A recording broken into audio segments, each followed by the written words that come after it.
సంవత్సరాలు దాచి నేను మళ్ళీ తెచ్చుకున్నా దేవుడు నా సంవత్సరం అంతా ఎక్కడ పోయిండ్రు నీకు ఇస్తున్నాడు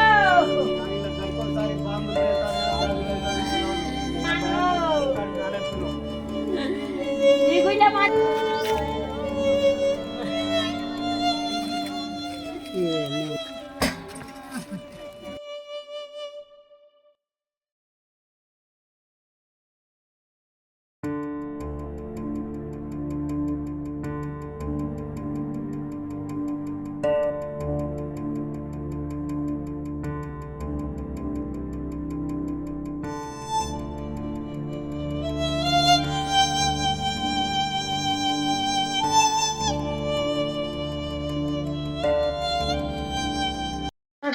దంతాలపల్లి మండలం గున్నెపల్లి గ్రామంలో ఈ రోజు కరెంటు ఎఫెక్ట్ తో ఒక ఇల్లు మొత్తం దెబ్బతం జరిగింది. సుమారు 5 లక్షల రూపాయలు నష్టపోయినట్టుగా ఇక్కడ బాధితురాలు చెప్పడం జరుగుతుంది. అసలు ఏ విధంగా ఇక్కడ సమస్య తలెత్తిందో తెలుసుకుందాం. అసలు ఏం జరిగిందమ్మా?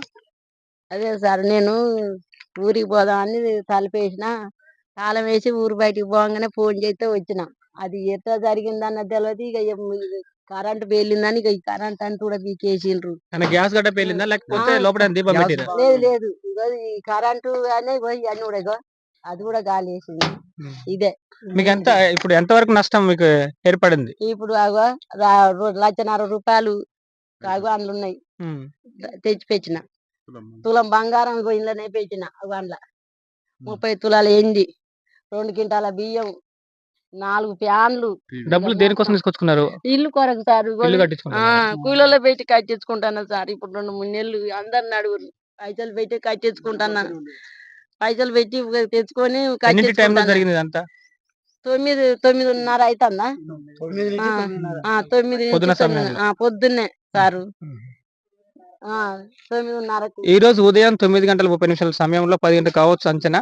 ఆ సమయంలో వెంకటమ్మ అనే ఇక్కడ లేదు, ఇంటికాడ లేకుండా ఏదో పని మీద బయటకు వెళ్తున్న క్రమంలో ఎవరో చెప్తే ఇక్కడికి రావడం జరిగింది. ఇంటికి చూసేసరికి మొత్తం కాలిపోయి ఉండడం జరిగింది. సుమారు 5 లక్షల చిల్లర, తులం బంగారం, 30 తులాల ఎండి, 1,50,000 నగదు రూపాయలు ఉన్నాయని చెప్తుంది. ఈ పేద రాజకీయ క్రమంలో ఉన్న వ్యవస్థ వీళ్ళది. పేదవాళ్ళు ఇంటి కోసం తీసుకున్న డబ్బులు అవి, అపోసొప్పు తీసుకున్న వారికి డబ్బులు అవి అనుకోకుండా జరిగింది. కాబట్టి ప్రభుత్వం నుంచి కావచ్చు, ఇక్కడ ఉన్న లోకల్ ఎమ్మెల్యే నుంచి ఆర్థిక సహాయం అనేది ఇచ్చి ఆమెను ఆదుకోవాలని చెప్పేసి గ్రామస్తులు కోరుతున్నారు.